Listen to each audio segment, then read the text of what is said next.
Hi, it's Joe. Welcome to the Quilt Report. Well, last month I was up in Lake Tahoe teaching at Art Quilt Tahoe with a bunch of fun teachers, a bunch of fun students, and I just loved my students. We did a great project, and it was really tons of fun.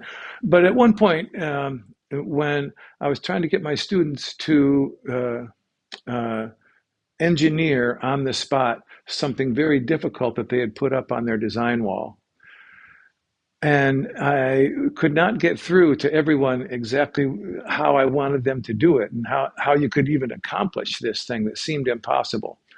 And I said to one student, uh, don't get so far in front of yourself. You're way out in front of yourself, and you're not going to be able to do what you're trying to do. And she said, I don't know what you mean. I don't know. What do you mean? Don't get too far in front of yourself. And I mean this.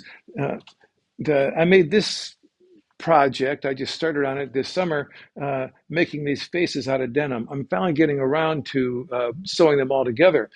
But what I did is I just made faces and I pinned them up on the wall as I got them done. And I didn't worry about it too much. I knew what I wanted was a bunch of faces here up on the wall. So as I go, I have to figure out how am I going to engineer this? Well, it's a little tricky. Uh, it's a little tricky because the seams stop everywhere. You have to fit things together like this. How are you going to do it? Well, the way I decided to do it, if you are a sewist, you know, uh, I just sew partial seams. I leave things unsewn at the bottom so that I can, when I add something onto this, then I can complete this seam. When I add something onto here, then I'll be able to complete that seam, and so on. Uh, if you get too far out in front of yourself, get every single piece of fabric pinned up there temporarily, then you think that's what it's going to look like. It's not. If you're improvising, if you're not working with a pattern, things are going to change. And every piece that you sew, like if these things are pinned up there, they look a certain way. But then when you sew them together, they look a different way. So every seam that you sew affects the whole. The engineering wise, it affects the whole because it can put a wobble wobble in there, or artistically, it affects the whole as well. Aesthetically, everything makes a difference. So if you're too out in front of yourself, uh, that means that you have it all pinned temporarily. Everything is uh, what's the word, contingent on everything else. And everything that you do is going to change everything that comes after. So that's important, not to be too married to exactitude of how these things are all going to go together. For me, this is very important. What I want is a bunch of faces here. And I have to trust that I'll be able to judge as I go if this one is too low or too high, or I'll be able to judge. I have to trust that I will be able to judge when I start assembling these things. And that's another point that I'm very interested in here.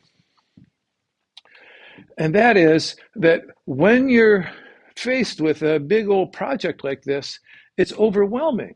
It's overwhelming to think, well, how am I going to do that? And if I can't fit this in there, do I have to fill that in, or how can I?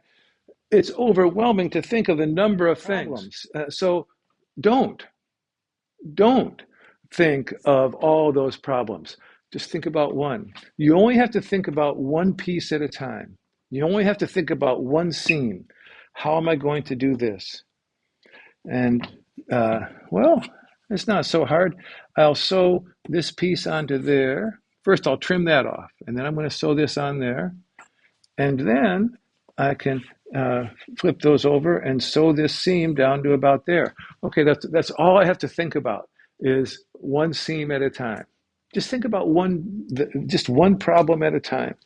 And each problem is not so difficult that it's overwhelming. It's the number of problems that you're facing that are so difficult and overwhelming, right? So don't think about all of these things because you can get stopped in your tracks. Just think about one, okay? That's what I'm going to do next. Any questions? Thanks for stopping by.